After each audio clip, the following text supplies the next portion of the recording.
अक्षा नर्सिंगचा लय वैताग आला मला. ते ड्युट्या करून करून लय बरं वाटलं मला. हो नाही मला पण काही कंटाळा नर्सिंग करून आपण चुकी केली नाही. नाही बरोबर आहे, सोडून द्यायला पाहिजे नर्सिंग आता. हा ते दुसरं काहीतरी करायला पाहिजे, नाहीतर इथे पहिले चुकी केली यायलाच नाही पाहिजे होतं इकडे नर्सिंगला. अरे आलात का दोघं ड्युटीवरून? अरे शांत आहात का रे दोघं जण रे? काय शुभमदा, तुमचं लास्ट इयर सुटला तुम्ही नर्सिंग मधून, आता आम्ही अडकलोय तर फर्स्ट इयरला ते पण. हा नाही यार, आम्ही फर्स्ट इयरच असं व्हायला लागलं, मला इतकं वाईट झालं. तुम्ही फोर्थ इयर कसं कंप्लीट केलं जरा सांगशील का आम्हाला? अरे काय नाही, उलट तुम्हाला मजा आली. नर्सिंग मध्ये बरंच काय करणार आहे. तुम्हाला माहिती आहे का काय?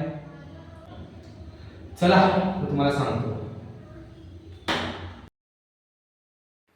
स्वतःसाठी नाही तर दुसऱ्यांसाठी जगण्याची आता तयारी आहे.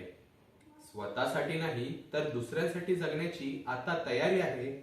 आणि म्हणूनच सांगतो की नर्सिंग करणं खरंच खूप भारी आहे. रोज 8-8, 10-10 तास न थांबता करायचे काम.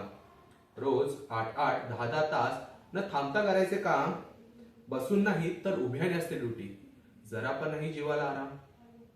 व्हेरिकोज वेनचा होऊन पण त्रास. व्हेरिकोज वेनचा होऊन पण त्रास. ड्युटी करायची आमची तयारी आहे. आणि म्हणूनच सांगतो की नर्सिंग करणं खरंच खूप भारी आहे. सफेद वर्दीवर आमच्या नाहीत कोणते डाग. सफेद वर्दीवर आमच्या नाहीत कोणते डाग. जनसेवा परमधर्म हाच आमचा जीवनाचा भाग. हा माझा रुग्ण आहे तो तुझा असं कधीच करत नाही. कितीही कोणीही काहीही बोलो परंतु राग मानत नाही. पांढऱ्या वर्दीचे फरिश्ते बोलतात आम्हाला. पांढऱ्या वर्दीचे फरिश्ते बोलतात आम्हाला. हीच आमच्या कामाची पावती सारी आहे. आणि म्हणूनच सांगतो की नर्सिंग करणं खरंच खूप भारी आहे. करोनाच्या काळात त्यावेळी केले सर्वांनी हात वर. कोरोनाच्या काळात त्यावेळी केले सर्वांनी हात वर. ना रस्त्यावर फिरणं सुरक्षित होतं ना आपलं राहतं घर. हार मानली सर्वांनी. तेव्हा नर्सिंगवाले बोलले आता आमची बारी आहे. आणि म्हणूनच सांगतो की नर्सिंग करणं खरंच खूप भारी आहे. कधी बीपी बघायचा कधी शुगर बघायची. कधी बीपी बघायचा कधी शुगर बघायची.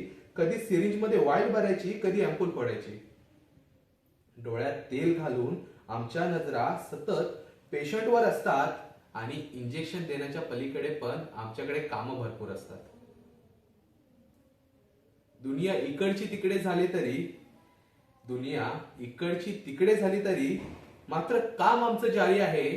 आणि म्हणूनच सांगतो की नर्सिंग करणं खरंच खूप भारी आहे. जन्माला आलेल्या बाळाची नाळ कापण्यापासून मरणाऱ्या पेशंटचे ठोके मोजतो. जन्माला आलेल्या बाळाची नाळ कापण्यापासून मरणाऱ्या पेशंटचे ठोके पण आम्ही मोजतो. स्वतःचे दुःख विसरून दुसऱ्यांच्या जखमेवर मलम लावतो. स्वतःला कितीही त्रास झाला तरी दुसऱ्यांसाठी झटायचं ही जिद्दच आमची न्यारी आहे. आणि म्हणूनच सांगतो की नर्सिंग करणं खरंच खूप भारी आहे.